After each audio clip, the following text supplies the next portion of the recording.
할렐루야. 오늘 또 예배하는 저와 여러분의 심령 가운데 그리스도의 평강이 넘치기를 원합니다. 여러분 안에 예수 그리스도의 평강과 평안과 사랑으로 충만하게 채워져 가는 그런 은혜가 있으시기를 예수님의 이름으로 축복합니다. 2020년 3월 1일 시작된 마태복음 강해가 이제 2024년 4월 28일 주일로 이제 대단원의 막을 내립니다. 우리가 마태복음을 통해서 예수님께서 하셨던 일들, 사역들, 이런 여러 가지 일들을 살피면서 우리에게 도전을 주었고 또 메시지를 통해서 우리가 변화되어지는 그런 은혜도 경험하고 이제 오늘 예수님의 마지막 명령이라고 하는 말씀을 통해서 우리가 함께 은혜 받고 또 올 이제 셋째 줄부터 창세기 1장 1절부터 창세기 강해를 시작하려고 합니다. 이제 마태복음 28장 이제 대단원의 막을 내리면서 예수님의 제자들을 향해서 갈릴리 한 산에 모이도록 말씀하고 있는 것을 보게 됩니다. 오늘 본 말씀 마태복음 28장 16절 말씀을 우리 같이 함께 읽어보도록 하겠습니다. 같이 읽습니다. 시작. 11 제자가 갈릴리에 가서 예수께서 지시하신 산에 이르러 아멘. 그 산은 예수님께서 명하신 바로 그 산입니다. 예수님의 부활을 목격한 여인들, 부활의 소식을 전하는 천사들의 메시지를 들었던 여인들은 급히 예수님의 제자들에게 뛰어가 예루살렘이 아닌 갈릴리로 모이라는 명령을 받았습니다. 제자들은 이 여인들의 말을 듣고 이제 예루살렘에 아니라 갈릴리로 모이게 된 것입니다. 저는 여기에서 두 가지 놀라운 사실을 저는 말씀을 묵상하고 설교를 준비하다가 발견했습니다. 첫 번째, 예수님의 제자들은 12명이 아니라 11명이었다 라는 사실입니다. 여러분 누가 빠졌습니까? 가룟 유다입니다. 가룟 유다는 예수님의 제자로 시작했습니다. 시작은 잘한 사람입니다. 시작은 너무나 좋았습니다. 그러나 끝을 맺지 못한 사람입니다. 많은 사람들이 시작은 참 잘해요. 정말 잘합니다. 처음 만나본 사람들 보면은 정말 잘해요. 겸손합니다. 순수합니다. 그런데 시간이 지나면 지날수록 변질되어 가고 좋게 변화되는 것이 아니라 좋지 못하게 변화되어져서 끝을 잘 맺지 못한, 끝이 좋지 못한 사람들을 우리는 참 많이 보게 되고 만나게 됩니다. 여러분, 이스라엘 초대 왕이었던 사울도 마찬가지입니다. 그가 사무엘을 만나고 사무엘 선지자를 통해서 기름 부음을 받고 한 나라의 왕이 되어졌을 때는 정말 순수한 사람이었습니다. 굉장히 겸손한 사람이었습니다.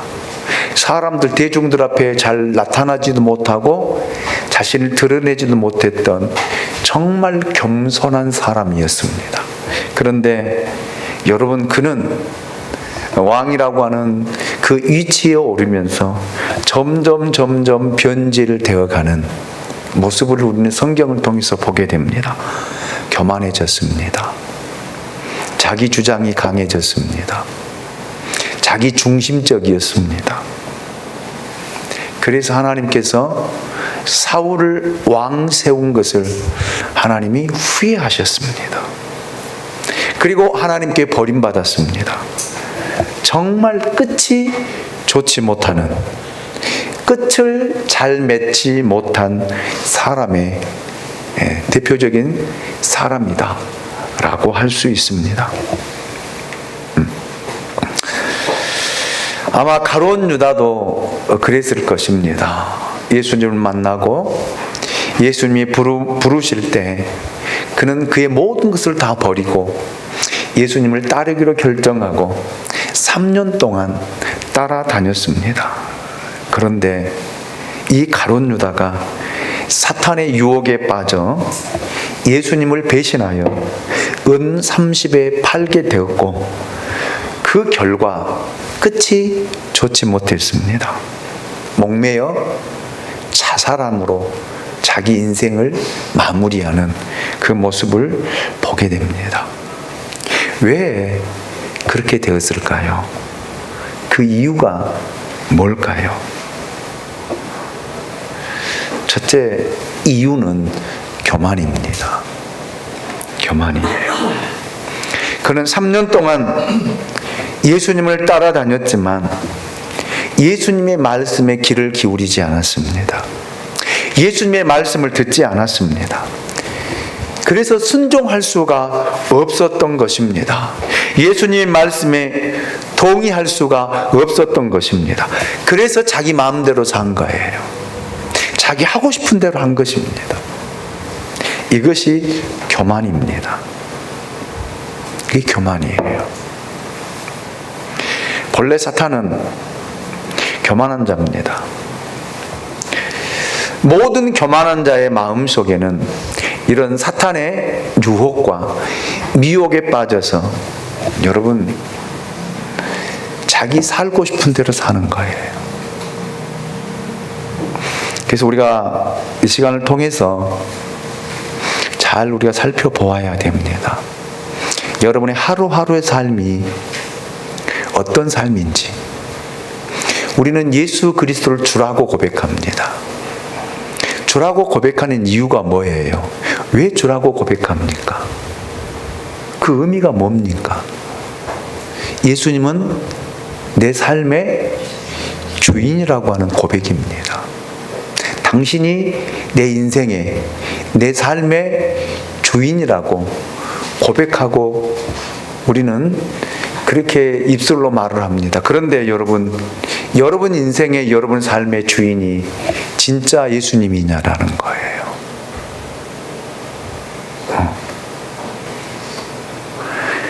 하나님의 말씀을 그렇게 많이 들었는데도, 그렇게 많이 읽는데도 우리는 이제 필사도 하고 있지 않습니까? 하나님의 말씀을 기록하면서도 여러분 내 삶의 주인은 나예요. 내 인생의 주인은 납니다. 내가 살고 싶은 대로, 내가 살고자 하는 방향으로 우리는 살아가고 있습니다. 이것이 교만이라는 거예요. 이것이 가룟 유다 삶 속에 뚜렷하게 드러나는 그 삶의 모습이었습니다.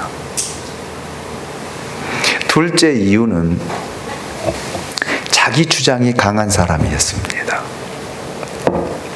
자기 의견, 자기 생각이 많았고 자기 생각과 주장대로 살았던 사람이 바로 가룟 유다입니다. 오늘날 수많은 사람들의 사고 방식이 저는 여기에 있다라고 생각합니다. 우린 자기 주장이 강해요. 자기 의견이 관철되지 않으면 우리는 상처를 받고 삐지기도 합니다. 어린 아이들도 모든 삶이 자기 중심적이에요. 그래서 부모는 자기 자녀의 말을 들어줘야 되고 자기 자녀의 행한 행동대로 따라줘야 자녀들도 편안하게 생각합니다. 그리고 들어주지 않으면 우리는 그렇게 이야기해. 꼰대라고요.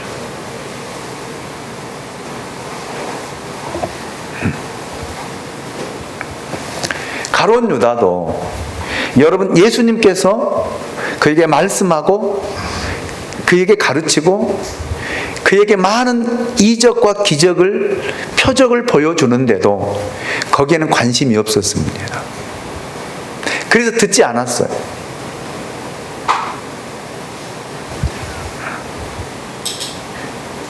수많은 사람들이 예수님을 따라다니면서 수많은 무리들이 예수님을 따라다니면서 여러분 자기 중심적으로 믿음 생활하고 신앙 생활을 하니까 전혀 바뀌지를 않는 거예요. 달라지지를 않는 거예요.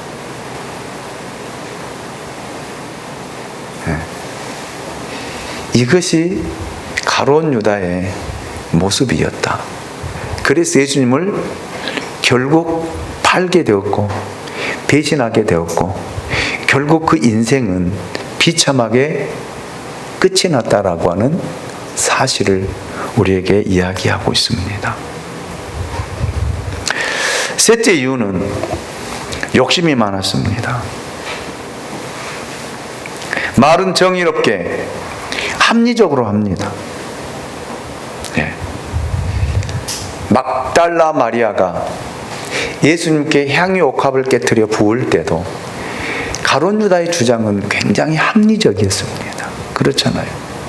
300데나리온이나 되는 옥합을 팔아서 가난한 자들에게 나누어 주는 것, 얼마나 이성적이고 얼마나 합리적인 주장입니까?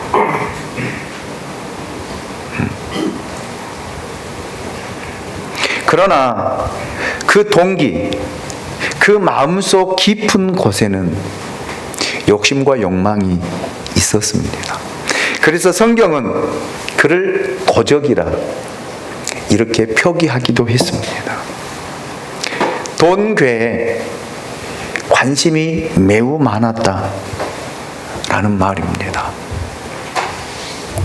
오늘날 수많은 사람들이 예수를 따르고 예수를 믿으면서도 우리는 우리의 관심사가 따로 있습니다. 어떤 사람은 돈에 대한 관심, 어떤 사람은 건강에 대한 관심, 어떤 사람은 자녀들에 대한 관심, 어떤 사람은 자리에 대한, 명예에 대한 관심, 관심사가 다 다릅니다. 거기에 관심을 가지고 예수를 따르고 예수를 믿습니다. 왜요? 그 목표를 이루기 위해서. 이거 욕심이에요. 이거 욕망입니다. 가룟 유다가 그랬다라는 말이에요. 물론 가룟 유다뿐만이 아니에요. 예수님을 따라가고 있었던 11제자도 마찬가지였습니다. 예수를 임금 삼고 예수를 왕으로 삼아서 자기들이 나라의 권력자가 되고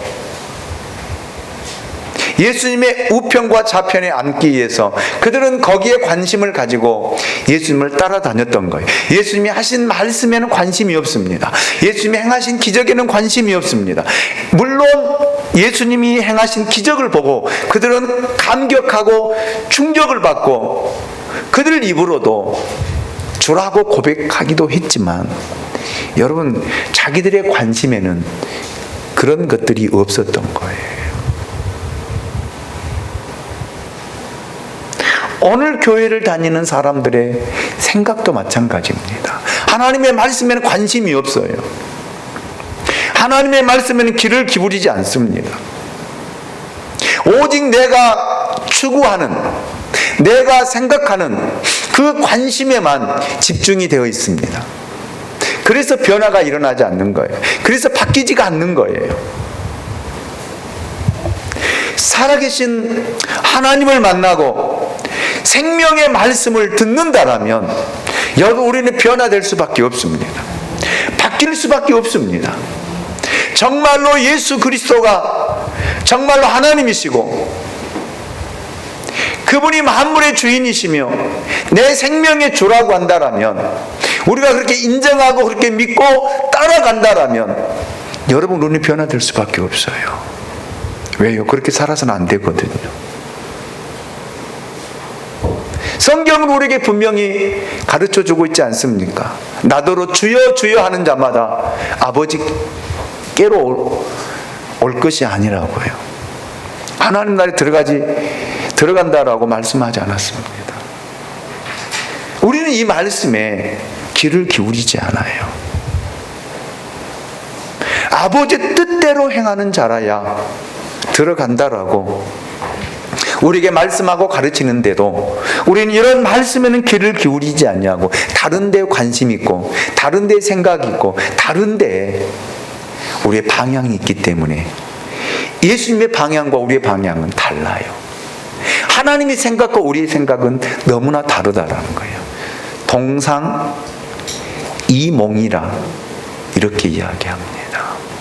우리는 하나님과 우리는 로또예요. 로또.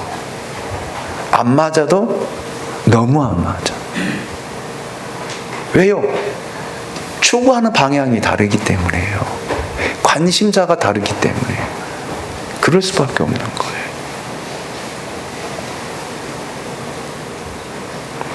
가룟 유다, 자기의 생각과 예수님의 생각이 달랐다라는 사실을 알게 되었고 깨닫게 된 것입니다. 그래서 결국 가룟 유다는 예수님을 배반하고 버리게 된 것입니다. 버리게 된 거예요. 오늘날로 수많은 사람들도 교회를 다니지만 자기의 생각과 방향이 다르면 교회는 그냥 헌신짝처럼 버리고 떠납니다.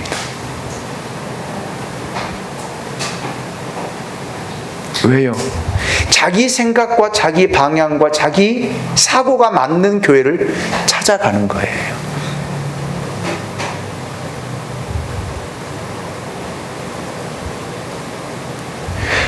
하나님의 말씀이 중심이고 하나님의 말씀이 내가 가는 방향이고 내가 가는 목적이고, 아멘. 그렇다라면은 여러분 어떻게 교회를 버리고 떠납니까? 내 마음에 맞는 교회가 어디 있겠어요? 그런데 우리는 내 마음에 맞는 교회를 찾고 있습니다. 지구상에 쫓아서 합니다. 내 마음에 맞는, 저를 쫓아서 내 마음에 맞는 교회는 없습니다. 아멘입니까? 내가 말씀에 맞춰가는 거예요. 내가 말씀에 순종해 가는 거예요. 내가 말씀에 따라가는 거예요. 아멘입니까? 가룟 유다 보십시오. 예수님과 생각이 달랐습니다. 말씀에는 관심이 없었습니다. 말씀에 맞추고 말씀을 따라가는 것이 아니라 자기와 생각이 다르니까 예수를 버리고 예수를 배반하고 자기에 맞는 곳, 어디예요? 대제사장을 찾아가잖아요.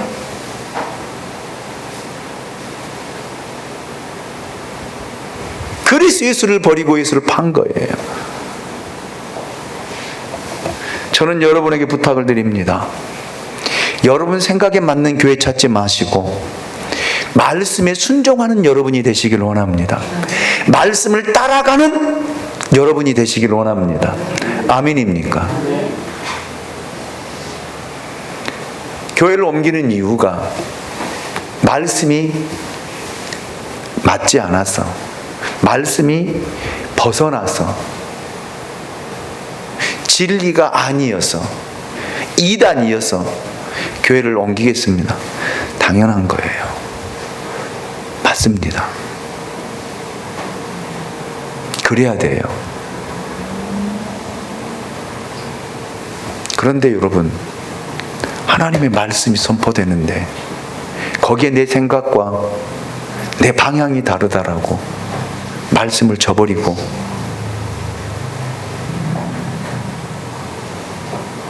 떠나는 것이 맞느냐라는, 그 사람이 어디 가서 신앙생활 하겠습니까? 그 사람이 어디 가서 믿음 생활 하겠습니까?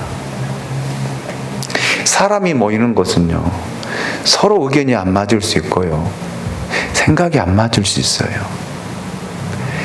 그것 때문에 다툼이 일어날 수 있습니다. 그렇다고 여러분, 하나님이 내게 허락하신 교회를 떠날 수 있습니까? 저는 그렇게 물어보고 싶어요. 이것이 한국 교회의 모습이고 한국 교인들의 모습. 내 마음에 안 들면 교회 옮기는 거예요. 내 마음에 안 들면 교회 떠나는 거예요. 이것이 가룟 유다의 모습이다 라고 저는 정의하고 싶습니다. 그래서 여러분, 처음이 좋았다라면, 시작이 좋았다라면 중간도 끝도 여러분 하나님 앞에서 아름답게 맺어갈 수 있게 원합니다. 아멘입니까? 아멘입니까? 아멘입니까? 두 번째, 예수님께 제자를 부르실 때 예루살렘으로 부르지 않으시고 갈릴리로 부르셨다라는 사실입니다. 왜 예수님께서 제자들을 예루살렘으로 부르지 않고 갈릴리로 부르셨을까요? 여기는 아주 깊은 뜻과 의미가 숨겨져 있습니다. 사실 예루살렘은 예수님에게도 기독교에 있어서도 굉장히 중요한 장소입니다. 왜요? 모든 사건이 예루살렘을 중심으로 이루어졌습니다. 왜? 예루살렘에가 성전이 있었기 때문입니다. 그래서 이스라엘 백성들은 여러분 성전 중심적인 삶을 살아갑니다. 성전을 중심으로 삶이 이루어지고 성전을 중심으로 믿음 생활이 이루어졌다라는 그런 말입니다. 예수님의 탄생도 예루살렘 주변에서 있었습니다. 예수님이 십자가에 못 박혀 죽으셨던 곳도 부활하신 곳도 예루살렘입니다. 기독교의 탄생이라 할 수 있는 오순절 사건도 예루살렘에서 일어났습니다. 그래서 예루살렘은 하나의 사건입니다. 그런데 여러분 보십시오. 예수님께서는 제자들을 예루살렘으로 부르지 않으시고 갈릴리로 부르셨다라는 사실이에요. 자, 그렇다면 갈릴리는 어떤 곳일까요? 어떤 곳일까요? 갈릴리는 예수님이 자라고 성장한 곳입니다. 예수님의 고향입니다. 제자들과 함께 울며 함께 웃고 기적을 베풀며 하나님의 말씀을 나누었던 곳이 갈릴리입니다. 해변가를 거니며 제자들과 함께 말씀을 나누시며 병든 자를 고쳐주시며 연약한 자들을 격려해 주시던 그 갈릴리에서 사역하셨던 예수님의 모습을 우리는 마태복음에서 우리는 찾아보았고 또 말씀을 들었습니다. 예수를 믿는 구원의 기쁨, 제 용서받은 기쁨, 하나님의 자녀가 된 감격을 경험할 수 있는 곳, 바로 그곳이 갈릴리다라는 말입니다. 예루살렘이 외향적이고 사건 중심적이라면 갈릴리는 내면적이고 영적인 고향과 같은 곳입니다. 그 차이가 있지요. 예수님께서는 외향적이고 사건 중심적인 예루살렘으로 제자들을 부르지 않으시고 영적인 변화의 산실인 갈릴리를 택하셔서 제자들에게 제2의 탄생이 있게 하시고 제2의 사명을 맡기기 위해서 갈릴리로 부르셨다라는 말입니다. 예수님은 사망의 권세를 이기시고 부활하셨습니다. 이제는 예전의 모습으로 살아서는 안 된다라고 하는 사실을 간접적으로 전하고 있습니다. 예수님은 제자들에게 부활의 증인이 되도록 제2의 탄생, 제2의 부름을 요구하신 것입니다. 그래서 여러분, 예수님의 제자들은 이 갈릴리에서 어떤 경험을 하게 될까요? 자, 오늘 17절 말씀을 우리 같이 읽어보도록 하겠습니다. 17절입니다. 시작. 예수를 배웠고 경배하나 아직도 의심하는 사람들이 있더라. 아멘. 약속한 장소에 가보니 여러분, 예수님이 먼저 갈릴리에 와 계셨습니다. 갈릴리에서 일어난 사건은 여러분, 예수님을 만난 사건이에요. 예수님을 만난 사건보다 더 위대한 사건이 어디 있겠습니까? 여러분, 일보다 더 중요한 것은 예수 그리스도를 만나는 거예요. 만나야 돼요. 제자들은 부활하신 주님을 새롭게 만났습니다. 새롭게. 이때 제자들의 마음은 어떠했을까? 아마 두려웠고 긴장했을 것입니다. 얼마나 두려웠겠습니까? 왜요? 자기들이 예수님을 버리고 떠났는데, 예수님께 어려움이 있을 때 예수님을 버리고 떠났는데, 그 예수님을 다시 만났을 때 예수님은 부활하신 주님이었거든요. 시간과 공간을 초월하신 분으로 그들에게 나타나셨거든요. 그러니 얼마나 두려웠겠습니까? 또 얼마나 긴장했겠습니까? 여러분, 믿음이라고 하는 것은 두려움이고 긴장이에요. 긴장입니다. 긴장을 잃어버리면 믿음을 잃어버리는 것입니다. 그것은 죽은 것입니다. 그것은 전통적인 하나의 형식에 불과하는 것입니다. 왜요? 믿음이란 살아 역사하는 것입니다. 믿음이란 움직이는 것입니다. 믿음이란 느끼는 것입니다. 하나님만이 하실 수 있는 사건입니다. 지금 제자들은 바로 이것을 경험하고 있다라는 말입니다. 보십시오. 예수님을 만난 제자들에게 두 가지 반응이 나타나요. 두 가지 반응이. 첫째, 예수님을 배웠고 경배했다라는 말입니다. 이것은 부활하신 예수님을 배웠고 그 자리에 엎드려 발을 붙잡고 경배했던 여인들과 같습니다. 이렇게 여러분, 부활하신 주님을 만나게 되면 하나님을 예배하는 자로 반응이 달라진다라는 거예요. 아멘입니까? 예. 부활하신 주님을 만나면, 우리가 하나님을 만나면 하나님을 예배하는 자로 변화되어지고 예배하는 자로 달라지고 예배하는 자리에 머물게 되고 예배하는 자리에 서게 된다라고 하는 사실을 우리에게 이야기하고 있는 부분입니다. 저는 여러분들이 예수 그리스도를 만남으로 예배하는 자리에 머물러 있기를 원합니다. 예배하는 자리에 서 있기를 원합니다. 예배하는 자리에 있기를 원합니다. 두 번째 반응입니다. 의심하는 사람도 있었다라고 이야기를 하고 있습니다. 여러분, 예수님께서 이 11 제자에게 여러분 나타나셔서 너희에게 평강이 있을지어다. 그리고 도마에게 내 손에 난 못자국을 만져보고 옆구리에 난 창자국에 손을 넣어보라고 까지 이야기하시면서 말씀하셨는데 그래도 믿지 않는 사람이 있다라는 거예요. 진짜 기적 중에 기적 아닙니까?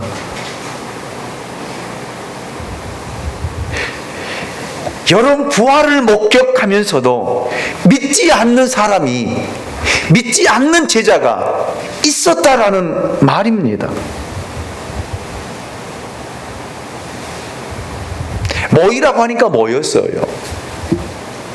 오라고 하니까 갔어요. 그런데 여러분,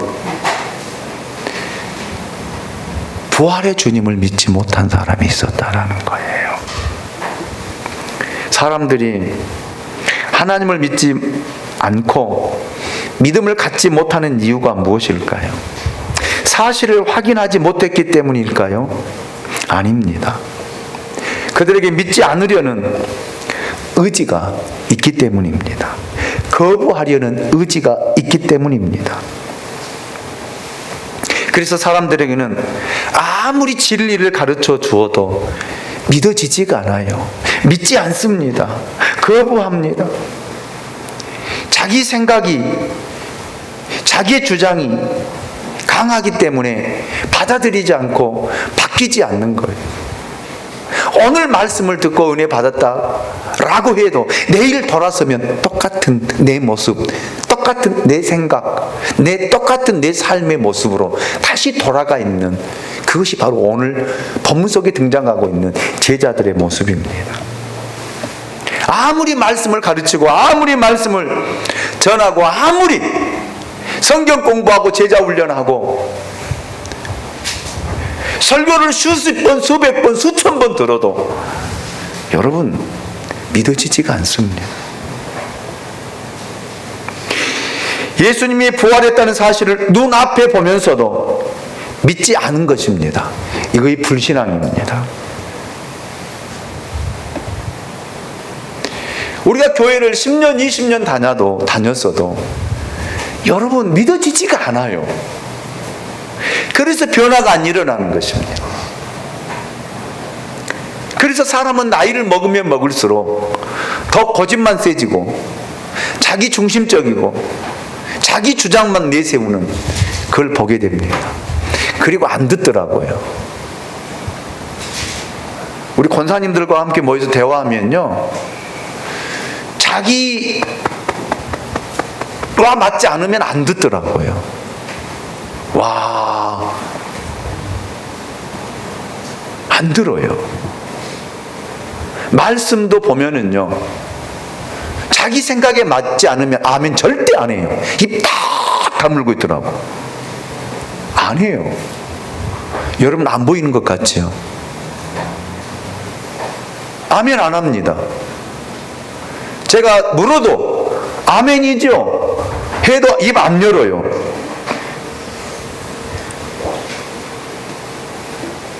그런데 무슨 변화가 있겠습니까? 그 사람 50년, 100년 다녀도 저는 달라지지 않을 거라고 생각합니다. 자기에게 불리하면,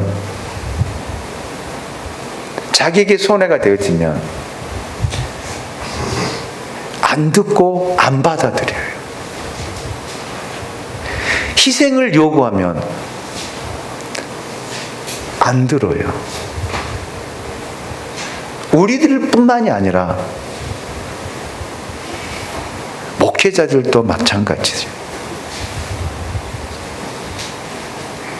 제가 노회장이 되어서 노예 일들을 하고 끌어가다 보니까 우리 노예 안에는 7개 시찰이 있습니다. 노예도 하나의 공회거든요. 그래서 노회도 하나의 교회예요. 장로님들과 목회자들이 모여있는 교회입니다. 그런데 자기들의 생각에 맞지 않으면 절대 안 따라와요. 안 합니다. 노예 일이니까, 노예니까 이렇게 합시다, 이렇게 해주세요 라고 해도 듣는 척도 안 해요. 야, 이런 분들이 어떻게 교회를 이끌어갈까?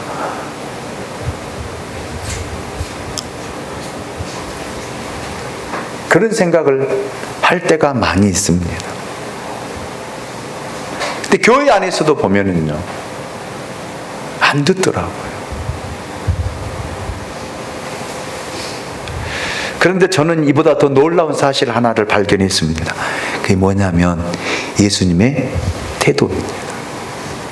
예수님의 태도.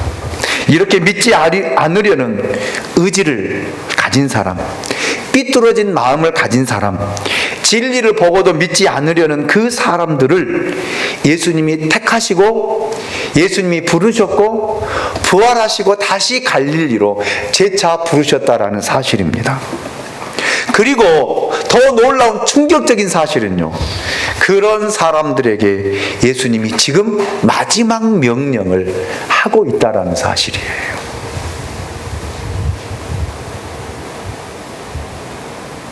그렇잖아요. 오늘 본문을 보니까 예수님을 경배하는 사람도 있었고 예수님을 의심하는 사람들도 있었는데, 이들에게 마지막 명령을 부탁하고 있는 예수님의 모습을 볼 수 있습니다.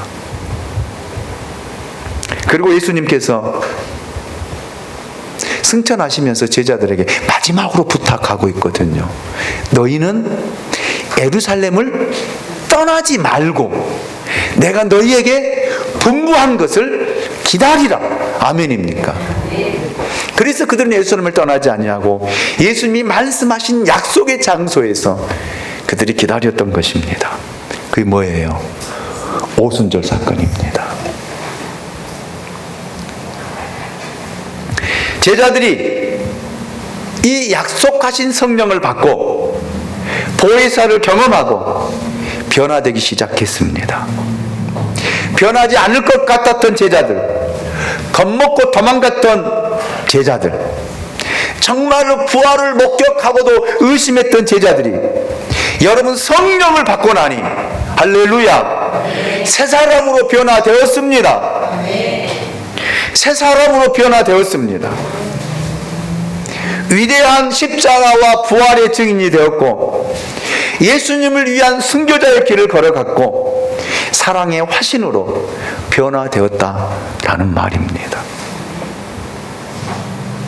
여러분, 우리의 믿음이 조금 부족하여 의심하고 믿어지지 않고 변화되지 않은 것 같아도 걱정하지 마십시오.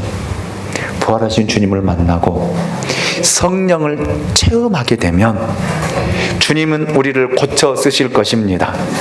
주님은 우리를 고쳐 사용하실 것입니다. 아멘. 성령으로 능력을 옷 입고 여러분 하나님 나라의 증인이 될 수 있기를 주님의 이름으로 축원합니다. 아멘입니까? 왜요? 마태복음 28장 18절 말씀을 우리 같이 읽어보도록 하겠습니다. 18절입니다. 같이 읽습니다. 시작. 예수께서 나와 말씀하여 이르시되 하늘과 땅의 모든 권세를 내게 주셨으니. 아멘. 이 말씀과 이어지는 19절은 그러므로 너희는 가서 라는 말씀으로 시작하고 있습니다. 우리가 낯선 지역으로 가서 낯선 사람을 만나 전도하고 선교할 때 우리 마음속에 무엇이 자리 잡고 있을까요? 두려움입니다. 두려움이에요. 그런데 예수님은 우리에게 두려워하지 말라라고 말씀하고 있습니다. 우리를 보내신 주님에게는, 우리를 보내시는 예수님에게는 하늘과 땅의 권세가 있기 때문입니다.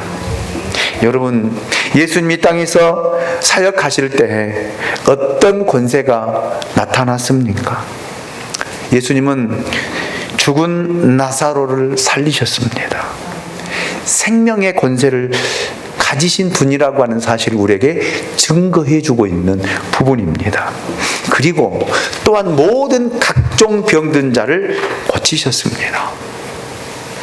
예수님이 우리 몸을 주장하는 권세를 가지고 계신다라고 하는 사실을 우리에게 증거해주고 있는 부분입니다. 예수님은 귀신 들린 자를 고치셨습니다.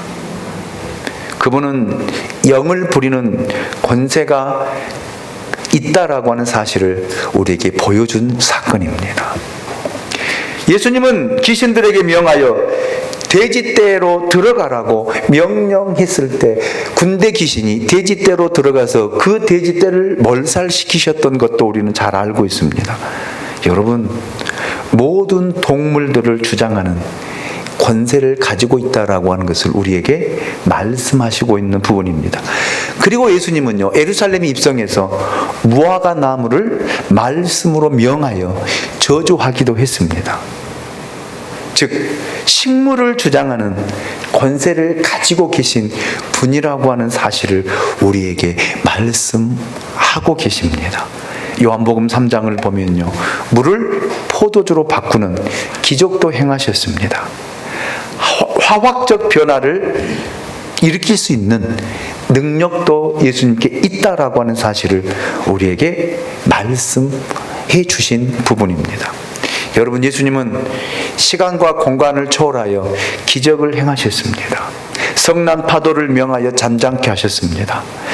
자연계를 주장하고 자연을 향하여 명령하실 때 그 자연도 그 말씀 앞에 순복하고 순종하는 사실을 우리에게 보여주신 사건입니다. 이것이 바로 하늘과 땅의 권세를 가지셨다 라는 의미예요. 아멘입니까? 부활하신 그 주님이 이 권세를 우리에게 주시겠다. 할렐루야, 할렐루야. 여러분, 그렇다면 여러분 묻고 싶습니다. 여러분은 하늘과 땅의 권세를 그 가지신 예수 그리스도를 믿습니까? 신뢰합니까? 그런데 왜 전도 안 하세요?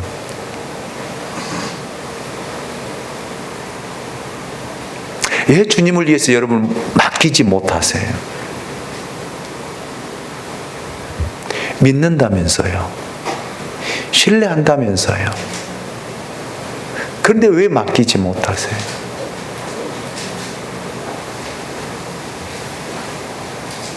그래서 이런 능력이, 권능이 안 일어나는 거예요.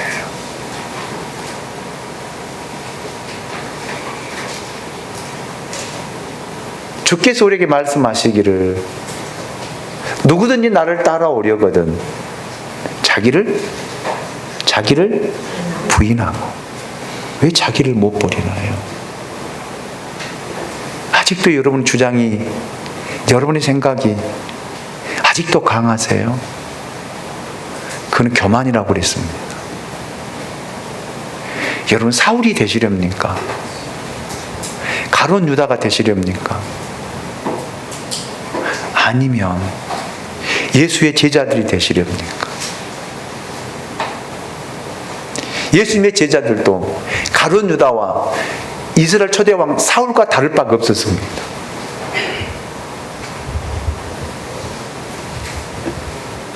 그런데 그들은 성령을 체험하고 달라졌습니다. 자기를 버렸습니다. 우리 의지대로 우리 자신을 버릴 수 없어요. 우리 생각대로 우리 자신을 바꿀 수 없습니다. 나도 바꾸고 싶지요. 나도 달라지고 싶지요. 그런데 안 되잖아요. 안 되잖아요. 우리는 할 수 없습니다. 하늘과 땅의 권세를 가지신 그분이 성령을 통해서 우리를 고치실 것입니다. 우리를 바꾸실 것입니다. 우리를 변화시키실 것입니다. 그래서 성령의 충만함을 받으시기 원합니다. 성령의 능력을 받으시길 원합니다. 그럴 때 우리 주의 말씀에 순종할 수 있습니다. 19절 20절 말씀을 보십시오. 그러므로 너희는 가서 모든 민족을 제자로 삼아 아버지와 아들과 성령의 이름으로 세례를 베풀고 내가 너희에게 분부한 모든 것을 가르쳐 지키게 하라. 볼지어다 내가 세상 끝날까지 너희와 항상 함께 있으리라 하시니라. 아멘. 여기서 주동사는요, 제자를 삼아입니다.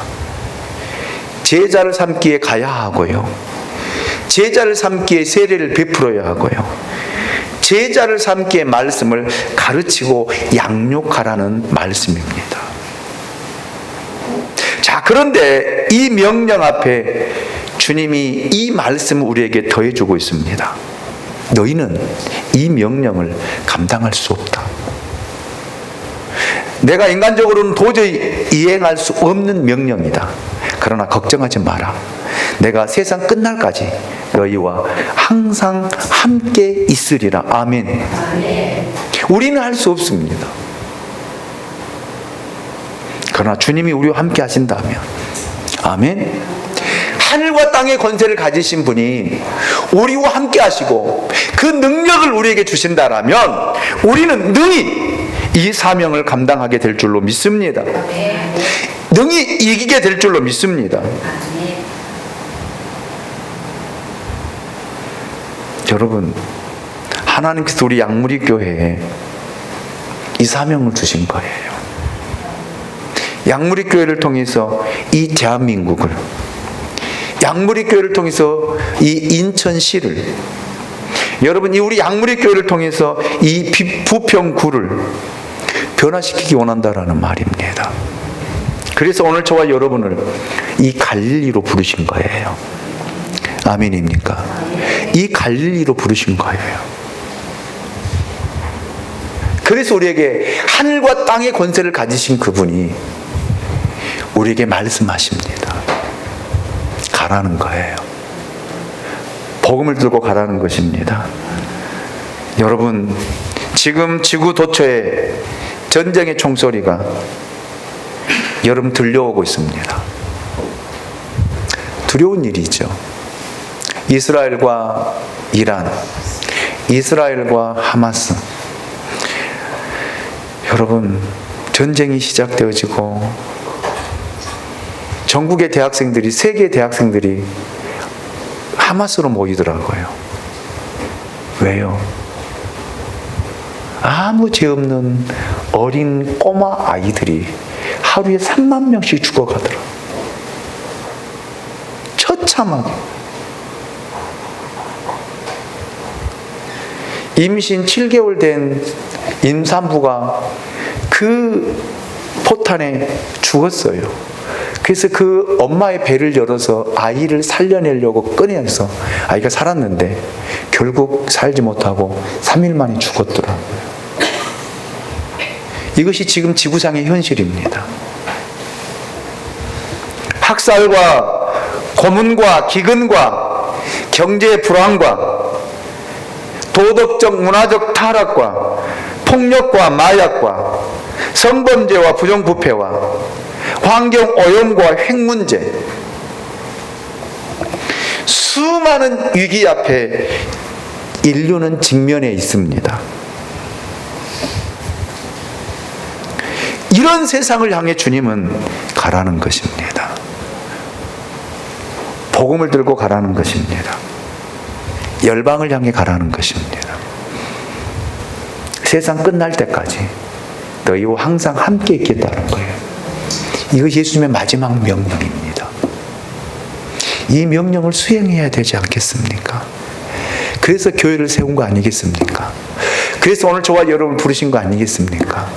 그리고 우리에게 직분을 주신 거 아니겠습니까? 아멘입니까? 그래서 제2의 갈릴리로 오늘 저와 여러분을 다시 부르시고 이 시간 성령을 통해서 우리에게 사명을 주신 거 아니겠습니까? 아멘이죠. 여러분, 주님 오실 날 멀지 않았습니다. 주님 이 땅에 오실 날 멀지 않았습니다. 부탁드립니다. 깨어 있읍시다. 내 생각과 내 주장과 내 고집 버리시고 주의 말씀을 따라 말씀을 쫓아 살아가는 진짜 변화된, 새롭게 변화된 그리스도인들이 될 수 있기를 예수님의 이름으로 축원합니다. 다 같이 일어나서 주님 다시 오실 때까지 찬양 드리겠습니다.